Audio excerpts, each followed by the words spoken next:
अस्सलाम वालेकुम फ्रेंड्स। जैसे कि कल मैंने आपको कहा था कि मैं ऑडिट की एमसीक्यूज़ पे एक वीडियो बनाऊंगा, तो आज हम वो स्टार्ट करते हैं। इसमें जो कंटेंट्स हमने कवर किए हैं एमसीक्यूज़ में 25 एमसीक्यूज़ हैं और इसमें है प्लानिंग, रिस्क असेसमेंट और फ्रॉड रिस्क असेसमेंट। ये ग्रिड तकरीबन इसमें से 15 से 20 नंबर का पेपर आता है और एमसीक्यूज़ इतना ज़्यादा मुश्किल नहीं होगा। जब आप ये वाले एमसीक्यूज़ कर लोगे तो आपको आइडिया हो जाएगा कि सिचुएशन किस तरह की आती है और एमसीक्यूज़ इसमें से किस तरह के वो पूछ सकता है। तो चलिए स्टार्ट करते हैं। फिर से बता दूं, ये वाला इतना ज़्यादा मुश्किल नहीं होने वाला है। इसके बाद हम एथिक्स क्या करेंगे।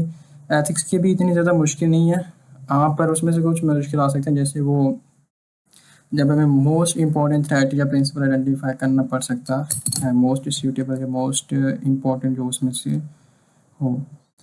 फिर उसके बाद हम कंट्रोल और सब्सटैंडिंग प्रोसीजर्स और रिपोर्ट, इसके जो मुश्किल एमसीक्यूज होते हैं जो इनमें से इन चैप्टर्स में से आते हैं, हम वो वाले करेंगे। तो स्टार्ट करते हैं। हमारा पहला एमसीक्यू है प्लानिंग में से, you are the engagement partner for the Need Fabrics Limited. During the planning meeting your manager has prepared a document summarizing the scope, timing and direction of the audit, including significant engagement characteristics and reporting objectives. Which of the following best describes this document? एक partner है हमारा, engagement partner, तो उसने एक document बनाया है जिसमें वो बता रहा है कि स्कोप, टाइमिंग और डायरेक्शन ऑफ द ऑडिट। अब इन फॉलोइंग में से कौन सी चीज़ उसको बेस्ट डिस्क्राइब करती है? Audit plan as it details the nature and extent of procedures, the overall audit strategy as its scope, timing and direction of the audit, engagement data और audit program। तो इसका correct answer है B, scope, timing और direction set करना। ये over audit strategy की definition है।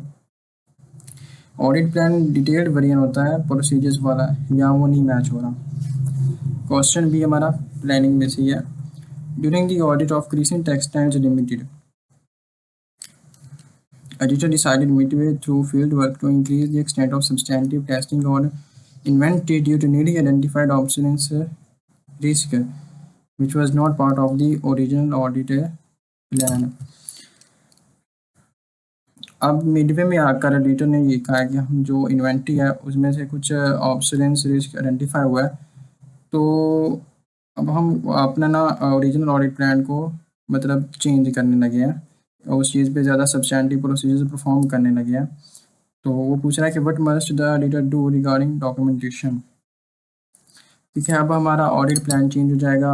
हमारा जो सिग्निफिकेंट चेंज हुआ है,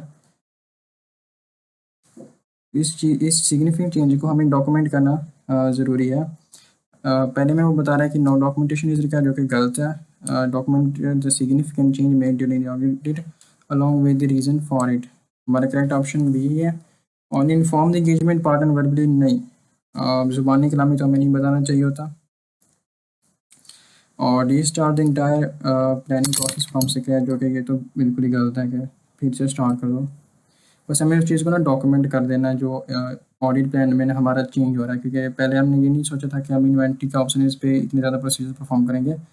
पर करने थे, पर अब वो कि उसने कहा कि increase the extent of substantive testing, मतलब बहुत ज़्यादा हद तक हमने उसको इंक्रीज़ कर दिया, तो वो हमारा एक प्लान में चेंज हो जाएगा, जिसकी वजह से हमारी मटेरियलिटी, परफॉर्मेंस मटेरियलिटी, ये सब कुछ, और हमारा रिस्क असेसमेंट वो भी चेंज हो जाएगा। तो इस चीज़ को फिर हमें डॉक्यूमेंट करना ज़रूरी है, सिर्फ वर्बली उसको नहीं कर सकते या फिर उस चीज़ को इग्नोर नहीं कर सकते। क्वेश्चन 3 भी प्लानिंग में से ही है। Orion Pharmaceuticals operates in a highly regulated industry with specialized inventory valuation requirements and relies on component auditor for its overseas subsidiary. Which of the following is not an engagement characteristics auditor should consider when developing the audit strategy?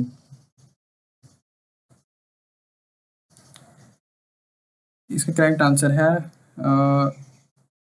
कि उसने हमें बताया कि इनमें से कौन सी नीचे जो करेक्टरिस्टिक्स लिखी हुई हैं ये इंगेजमेंट करेक्टरिस्टिक्स का पार्ट नहीं है।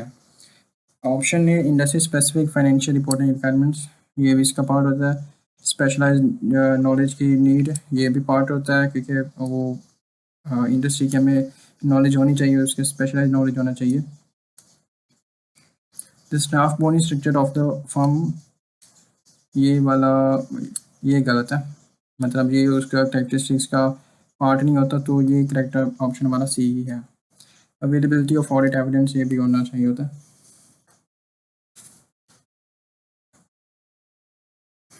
क्वेश्चन ये हमारे पास 10 आ गया रिस्क असेसमेंट का, क्योंकि वो मिक्स हो गया ना, क्योंकि 3 कंटेंट्स हैं हमारे पास, रिस्क असेसमेंट, प्लानिंग और फ्रॉड वाला, तो ये ऊपर नीचे मिक्स कर दिया मैंने। क्वेश्चन 4 बाद में आएगा, तो पहले ये वाला कर लेते हैं। क्वेश्चन 10 रिस्क असेसमेंट में से है, while auditing Nova sports limited, editor wants to obtain evidence that all liabilities of the entity, including those of related parties, have been recorded in the financial statements. This objective relates to which assertion and respect of which category? Editor ये चाह रहा है कि वो जो liabilities हैं वो complete हैं या नहीं है, मतलब फाइनेंशियल स्टेटमेंट्स में पूरी तरह से रिकॉर्डेड हैं या नहीं है, और उनमें वो वाली लाइबिलिटीज़ भी हों जो हमने रिलेटेड पार्टीज को मतलब अभी देनी है, पेपर है हमारे रिलेटेड पार्टी की तरफ। तो ये कौन सी असर्शन है और कौन सी कैटेगरी में फॉल करती है? ऑप्शन ए कंप्लीटनेस, यही हमारा करेक्ट ऑप्शन है, क्योंकि हमने ये चेक करना है कि वो पूरी तरह से रिकॉर्डेड है या नहीं है, तो ये कंप्लीटनेस की असर्शन को वेरीफाई करता है। रिलेटिंग टू अकाउंट बैलेंस, क्योंकि ये बैलेंस शीट आइटम में ये हम लिख रहे होते हैं लाइबिलिटीज़ को, तो इस वजह से ये अकाउंट बैलेंस की कैटेगरी में फॉल करता है। अगर तो ये इनकम स्टेटमेंट में होता तो हम इसको क्लासेस ऑफ ट्रांजैक्शन से रिलेट कर रहे होते हैं। क्वेश्चन 11 ये भी रिस्क असेसमेंट का है, Zenith Pharma capitalizes research and development cost as intangible asset. Research cost उन्होंने कैपिटलाइज कर दिया इंटेंजिबल एसेट में। The editor is concerned that management may have capitalized cost that not match the recognition criteria under the applicable accounting standard. Editor का ये concern है कि जो criteria meet नहीं कर रही होती कॉस्ट, वो भी उन्होंने कहीं उसमें इंटेंजिबल एसेट का पार्ट न बता दिया, कॉस्ट का पार्ट न बना दिया। विच assertion is primary at risk है, कौन सी assertion पे यहाँ पे रिस्क है? तो क्योंकि कॉस्ट यहाँ पे ना हमारे पास बनता है रिस्क, वैल्यूएशन का रिस्क बनता है। रिसर्च एंड डेवलपमेंट कॉस्ट गलत तरीके से कैपिटलाइज कर दिया जाए जबकि एक्सपेंस होना चाहिए था, एसेट की वैल्यू गलत हो जाएगी, तो ये एक वैल्यूएशन रिस्क है। एग्जिस्टेंस या कंप्लीटनेस वगैरह का रिस्क ये नहीं है। एसेट की कॉस्ट गलत हो सकती है जिस वजह से ये वैल्यूएशन का रिस्क है। Question number 20 fraud risk. अब ये हमारा पहला एमसीक्यू है फ्रॉड के related. During the audit of Gracia Limited, the finance manager was found to have intentionally recorded fictitious sales near year-end in order to inflate reported revenue and meet management's profit target. How should this matter be classified and why? Finance manager ने क्या किया कि उसने targets को meet करने के लिए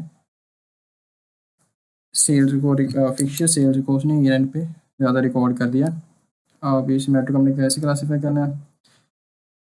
ये सब कुछ क्योंकि उसने इंटेंशनली किया है तो इसको हम एरर तो नहीं कह सकते, ये फ्रॉड है, तो इसका करेक्ट ऑप्शन बनता है B, fraud, because it involves an intentional act to obtain an adjust और illegal advantage through deception. Question है क्वेश्चन 21, ये भी फ्रॉड रिस्क है। ये एक कंपनी है, सिग्निफिकेंट प्रेशर है कि अग्रेसिव अर्निंग्स को टारगेट्स को उसने मीट करना, और ये है हमारे ऊपर लैंडर्स ने इम्पोज किया है। इसमें the finance department has weak segregation of duties है, ड्यूटीज़ भी मतलब इंटरनल कंट्रोल जो है वो बहुत ज़्यादा वीक है। And the CFO has a history of overriding controls without challenge from the board. Which combination of fraud risk factors is present in this scenario? पहली लाइन में उन्होंने कहा है कि हमें मैनेजमेंट के ऊपर प्रेशर है, तो पहला तो यही आ जाएगा हमारा इंसेंटिव और प्रेशर। इंसेंटिव प्रेशर ए में है और सी में है, मतलब बी और डी तो लाइन से हट गया। दूसरी लाइन में ये लिखा हुआ है कि जो फाइनेंस डिपार्टमेंट है has weak segregation of duties, तो यहाँ पे अपॉर्चुनिटी का रिस्क बनता है क्योंकि कंट्रोल्स ही नहीं है, तो मतलब फ्रॉड के लिए एक अपॉर्चुनिटी यहाँ पे बन रही है, और वो भी ए में है और सी में है। अभी तक तो ये दोनों ही जा रहे हैं। थर्ड पे उसने लिखा है कि जो CFO has history of over riding controls without challenge from the board. तो ये एक तरह का एटीट्यूड रहता है, मतलब वो ऐसी हरकतें करते रहते हैं, रेशनलाइजेशन या एटीट्यूड, आप इसको CFO की गंदी हरकतें कह लें, मैनेजमेंट की इस तरह की चीज़ों को। तो ये बढ़ रहा है हमारे सी में, करेक्ट ऑप्शन हमारा सी होगा इससे। क्वेश्चन नंबर 22, फ्रॉड रिस्क, ये भी फ्रॉड रिस्क है। ये During a discussion with the audit committee of Suicon Limited, the CEO states that since the external auditor provides assurance on the financial statements, auditor should also be held directly responsible for preventing and detecting all fraud within the company. Is the CEO's view correct? Not at all. ये auditor का काम नहीं होता कि वो fraud को prevent करे और उसको डिटेक्ट करे बैठ कर, ये मैनेजमेंट की रिस्पॉन्सिबिलिटी होती है। ऑप्शन है yes, the auditor is required to prevent and detect fraud. Option B, no, the primary responsibility for preventing and detecting fraud rests with management, those shall with governance. Auditor obtains reasonable assurance. Correct option B है। हम बाकी के नहीं पढ़ेंगे क्योंकि video ज़्यादा लंबी हो जाएगी, फिर करेक्ट ही बताएंगे। ये रहा आपका क्वेश्चन 4 फिर से वापस आ गया प्लानिंग में से। ये Serial Limited is a large listed manufacturing entity. The engagement team decides to perform certain audit procedures in September, 3 months before the December year end, focusing on assessing internal controls and testing transactions up to that date. What is this audit activity called and what is one of its key advantage? वो कह रहे हैं कि year and से 3 महीने पहले ही वो कुछ एक्टिविटीज़ परफॉर्म करने लगे हैं, प्रोसीजर्स परफॉर्म करने लगे हैं, जिसमें ये इंटरनल कंट्रोल्स को सेट करेंगे और ईयर एंड की डेट तक वो ट्रांजैक्शन को टेस्ट करेंगे। तो ये वही आता है इंटरम ऑडिट। और इसके साथ में हमने ये भी एडवांटेज बताना है कि it allows early identification of significant matters and reduces year and workload, जो कि हमारा ऑप्शन बन रहा है बी। बाकी में फाइनल ऑडिट है, जो कि ये फाइनल ऑडिट नहीं है, कंटिन्यूस ऑडिट, डी ऑप्शन गलत है, सी वाला बी वाला ऑप्शन करेक्ट है इसमें। क्वेश्चन 5 फिर से प्लानिंग का। You have been appointed as the first editor of Boning Chemicals Limited, replacing the predecessor editor who resigned following a disagreement with management over accounting policies. जिसने management के साथ disagreement कर दिया था और अकाउंटिंग पॉलिसी के, मतलब मैनेजमेंट की अकाउंटिंग पॉलिसी सही नहीं होंगी और वो फिर भी अपनी पॉलिसीज़ को बैक कर रहे होंगे मैनेजमेंट वाले, जो कि एडिटर कह रहा होगा ये गलत है और इस बेस पे उसने रिप्लेस कर दिया। Which of the following matter represents the editor's most important additional planning consideration? अब एडिटर को एडिशनल प्लानिंग में क्या चीज़ कंसीडर करनी चाहिए होती है? Option A, communicating with the predecessor editor and review their reasons for the change in appointment. हमें प्रीसेसर एडिटर से कम्युनिकेट करना चाहिए कि आपने ऐसा आखिर क्यों किया था। Option B, applying additional quality control TV images, extra EQR भी हमें करना चाहिए होता है इस तरह की सिचुएशन में। जब हमारा फर्स्ट ईयर हो तो हमें ये एडिशनल EQR भी करना चाहिए होता है। Obtaining sufficient appropriate audit evidence regarding opening year balances, ये भी क्योंकि फर्स्ट ईयर एक बेस है तो हमें ओपनिंग बैलेंसेस पे भी सफिशिएंट एप्रोप्रिएट ऑडिट एविडेंस चाहिए होता है। ऑप्शन ए जो रिलेट कर रहा है वो जो ये है कि उसने डिसएग्रीमेंट किया था, उस वजह से हमें उनसे कम्युनिकेट करना चाहिए। और ऑप्शन बी सी, क्योंकि वो फर्स्ट ईयर है तो ये दो ऑप्शन उससे रिलेट कर रहे हैं।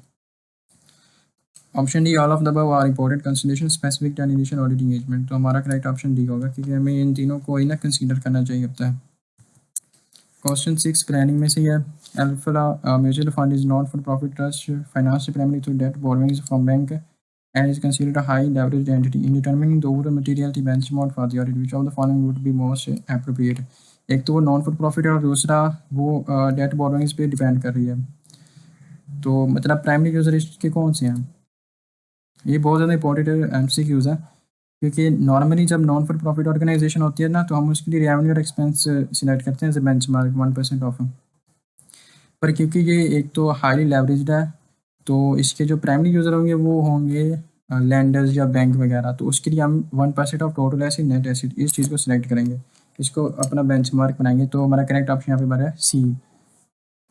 अब जिस बच्चे ने प्रेशर में पढ़ा होगा पेपर में कि नॉन फॉर प्रॉफिट लिखा हुआ, अब आगे नहीं देखा कि ये हाईली लेवरेज है, ये बहुत इंपॉर्टेंट क्वेश्चन है। अभी आपको क्योंकि मैंने आते साथ ही बता दिया पूरी तरह से तो फिर इसको लाइटली लेंगे, पर ये बहुत इंपॉर्टेंट है।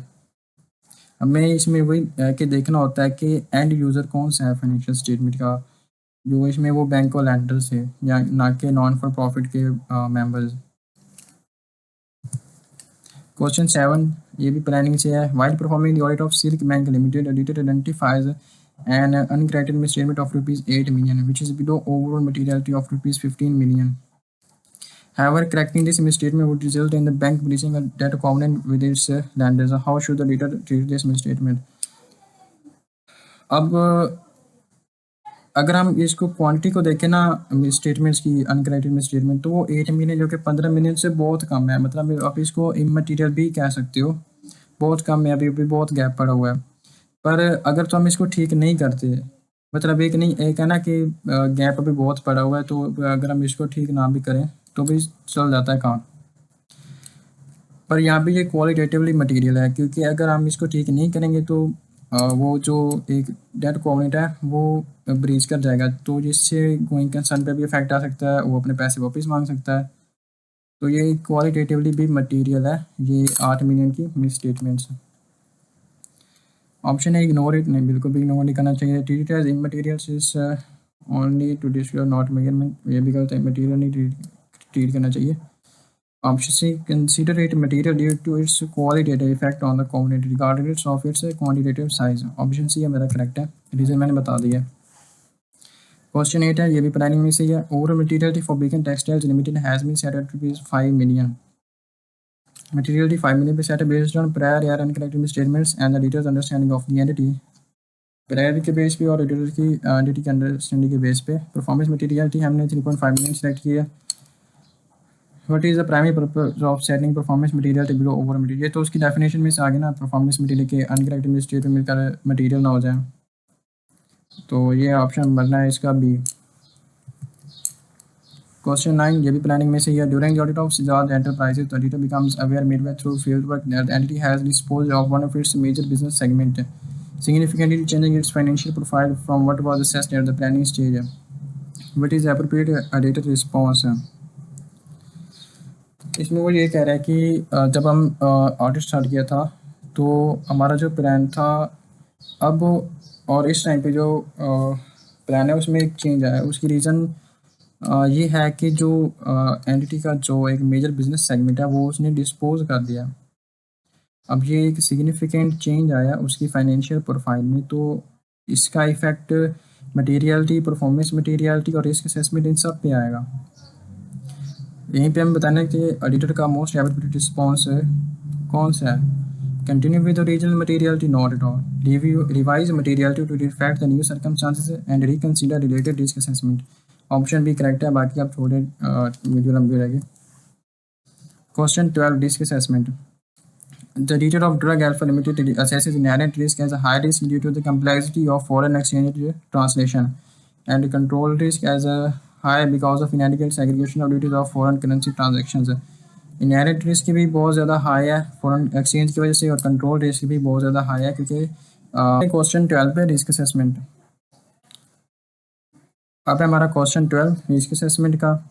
The auditor of Drug Alpha Limited assess inherent risk as high due to the complexity of foreign exchange transaction. Foreign exchange transaction की वजह से inherent risk already high है and control risk as high. Control risk भी है because of inadequate segregation of duties over foreign currency transactions. Control risk भी बहुत ज़्यादा high है. To keep overall audit risk at an acceptable low level, what must the auditor do regarding detection risk? Overall audit risk का formula क्या है? Inherent risk multiply by control risk multiplied by deduction risk. हम क्योंकि inherent risk और control risk already बहुत ज़्यादा high है, तो ओवरऑल ऑडिट रिस्क को कम करने के लिए हमें क्या करना होगा, हमें डिटेक्शन रिस्क को कम करना होगा। डिटेक्शन रिस्क को लोअर करेंगे, उसको कैसे लोअर करेंगे, हम एक्सटेंसिव ऑडिट प्रोसीजर्स परफॉर्म करेंगे, क्योंकि ये हमारे कंट्रोल में होता है, डायरेक्टली इसको ऑडिटर ही हैंडल कर रहा होता है डिटेक्शन रिस्क को प्रोसीजर्स परफॉर्म करके। तो हम मोर प्रोसीजर परफॉर्म करेंगे क्योंकि कंट्रोल भी वीक है और इनहेरेंट रिस्क भी बहुत ज़्यादा हाई है।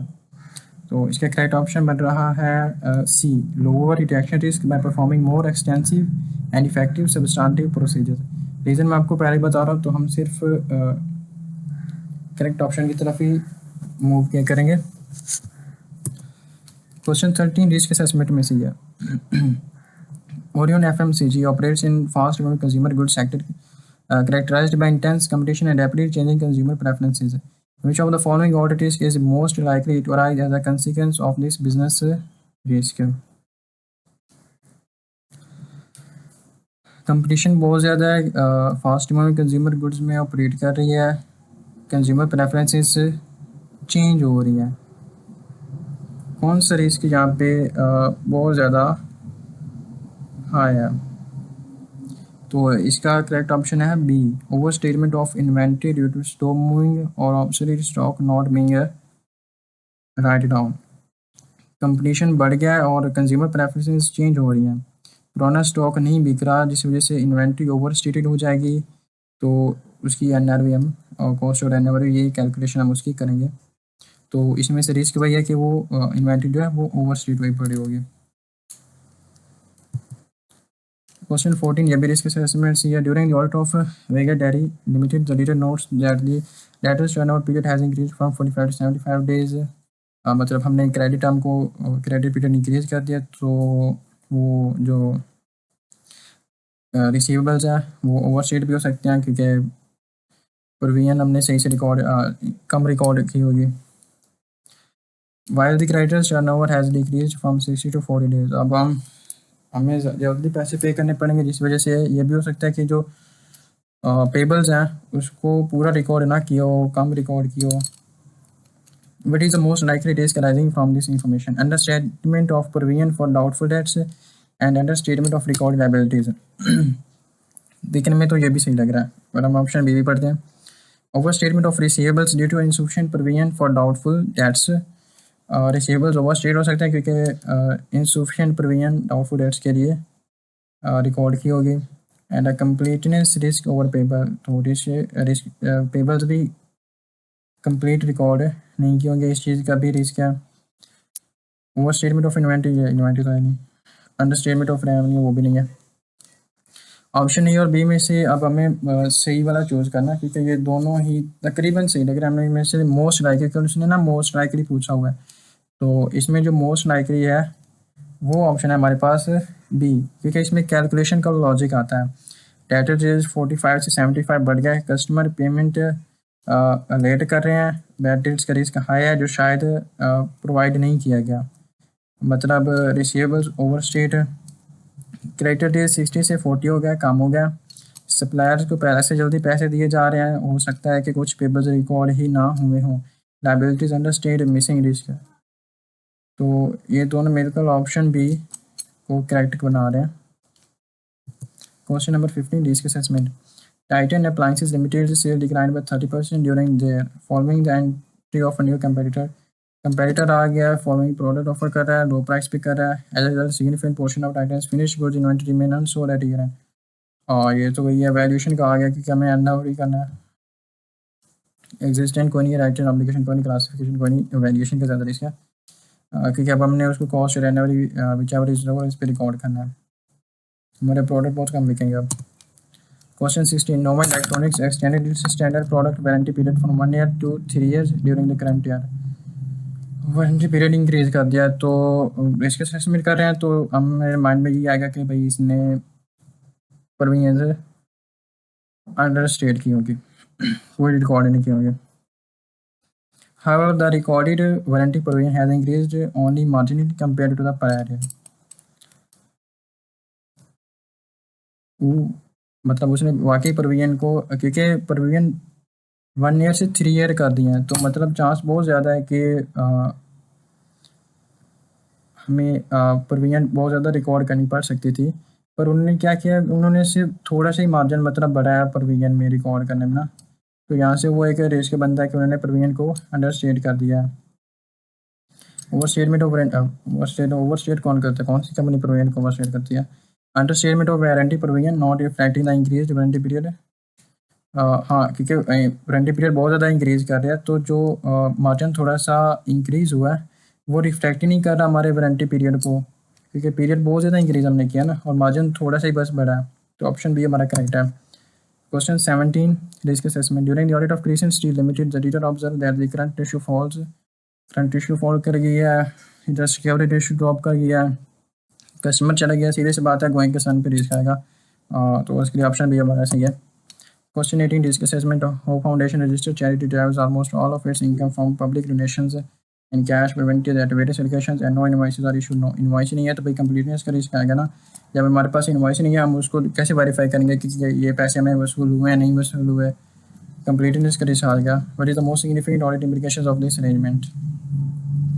Increase risk of over statement of income due to premature, ये कहाँ से आ गया revenue premature difficulty in verifying completeness of income. ये ऑप्शन भी हमारा करेक्ट है क्योंकि हम अपनी इनकम को वेरीफाई नहीं कर सकेंगे उसकी कंप्लीटनेस को, क्योंकि हमारे पास इनवॉइसेस नहीं है, हमारे पास प्रूफ ही नहीं है। यहाँ पे स्कोप लिमिटेशन लग जाएगी। Bright Futures Trust and not-for-profit organization has a small number of staff, relies heavily on unpaid volunteers for fundraising है। अनपढ़ बंदे भर्ती किए हैं ना। And has no internal audit function, internal audit function ही नहीं है, controls बहुत ज़्यादा weak है। Given this environment, what is the most appropriate overall audit approach है? कंट्रोल्स है नहीं तो हमें उस पर रिलाई कैसे करेंगे? ऑप्शन ही गलत है। Rely having on substantive procedure due to inherently weak in control environment. Option भी करेक्ट है, कंट्रोल वीक है तो हमें सब्सटैंटिव प्रोसीजर ज़्यादा परफॉर्म करने हैं। क्वेश्चन 23 फ्रॉड रिस्क है। By reviewing the independent financial statements of spotted immediate editor notices unusual last minute adjustment journal entries recorded by senior management with no supporting documentation। ने वह मतलब fake sales या entries कर दी ना साल दिया करते हैं, कोई सपोर्टिंग डॉक्यूमेंटिंग कोई कुछ नहीं। along with unexplained discrepancies between physical and mental record। एक तो जनरल एंट्रीज आने वाली थी ना, मतलब कोई रिकॉर्ड ही कोई नहीं। तो दूसरा मसला है बनाया कि जो फिजिकल इन्वेंट्री हमने रिकॉर्ड किया है ना, और जो जनरल लेजर मतलब कि बुक्स में जो रिकॉर्ड है, एक होता है फिजिकल रिकॉर्ड, एक होता है बुक में रिकॉर्ड। उनमें डिस्क्रिपेंसीज आ गई हैं इन्वेंट्री में और वो भी अनएक्सप्लेन्ड है। Wow. Which of the following is the most appropriate initial audit response? Accept management explanation कभी भी नहीं करनी। Increase professional scepticism, test the unusual journal entries and investigate the inventory discrepancies further. ये वाला सही है, option B. Question 24 fraud risk. Beacon Textiles auditor identified no specific fraud risk factor relating to revenue recognition or accounting estimates during the risk assessment procedures। Auditor ये कह रहा है कि fraud risk नहीं हमने आइडेंटिफाई किया कर सके कोई भी रेवेन्यू रिकॉग्निशन पे और अकाउंटिंग एस्टिमेट पे। दूसरा the audit senior suggest that no additional procedure are necessary. Additional procedure necessary नहीं है किसके related? Regarding management override of control. वाह, management override of controls by default exist करता है हर एंटिटी में, इसके लिए हमें प्रोसीजर परफॉर्म करने ही चाहिए। Is the audit seen as approach अप्रोड कदे भी नहीं। यस, ऑप्शन ए गलत। नो, ये सही लग रहा है। No, because the risk of management override is significantly present in every entity and must always be addressed through specific procedures such as testing journal entries and review estimates. Management जो estimate perform किए, जो journal entries लिखे, हमें उनको review करना चाहिए, specially उनके estimates को। ये मैनेजमेंट ओवरराइड ऑफ कंट्रोल का रिस्क था और इसमें से उसको एड्रेस करने के लिए कुछ प्रोसीजर होते हैं जो मतलब वो फ्रॉड वाले चैप्टर में लिखे हुए हैं। उनमें से दो उन्होंने हमें बताया है क्योंकि दो ही कंडीशन हमें उन्होंने बताई है क्वेश्चन में, तो प्रोसीजर भी हमने उन दो पे ही लिखना है। एक वो जनरल एंट्रीज को टेस्ट करना, दूसरा एस्टिमेट्स को रिव्यू करना। लास्ट टाइम सीक्वेंस है फ्रॉड रिस्क पे। During the audit of glacier limited the audit team identified strong indications of significant deliberate mistreatment of revenue involving senior management collegium। सारे कड़वे मिल गया फ्रॉड करने का। which appears to have a pervasive effect on financial statement। होते रहे। what is the most appropriate course of action of auditor? Fraud इतना किया ना क्या मतलब वो फाइनेंशियल स्टेटमेंट ओवरऑल उन्हें मटेरियली मिसस्टेट कर दिया ना। appropriate course of action of the auditor is complete the audit as originally planned। ना बाबा ना, इतनी क्योंकि मैनेजमेंट ने फ्रॉड किया ना, तो अब हम इसके ऊपर communicate with those charged with governance, उससे एक लेवल अबव वाले बंदे को ही नाम बताएंगे कि यार ये देखो इन लोगों ने क्या कर दिया। तो ऑप्शन भी हमारा करेक्ट है, communicate with those charged with governance, reconsider the integrity of management, evaluate the effect on the audit opinion. Consider करेंगे कि क्या कोई reporting to regulators if required by law, जो रेगुलेटर है उसको रिपोर्ट करेंगे अगर तो लॉ रिक्वायर करता है कि रिपोर्टर को ये वाली सिचुएशन बताओ, रेगुलेटर को ये वाली सिचुएशन बताओ, तो हम उसको बताएंगे। इमीडिएटली इशू डिस्क्लेमर नहीं, ये तो नहीं है, फर्दर प्रोसीजर परफॉर्म करनी चाहिए। कंटिन्यू डिनाइंग कर मैनेजमेंट, ऐसा नहीं करना। चलें, अल्लाह हाफिज़।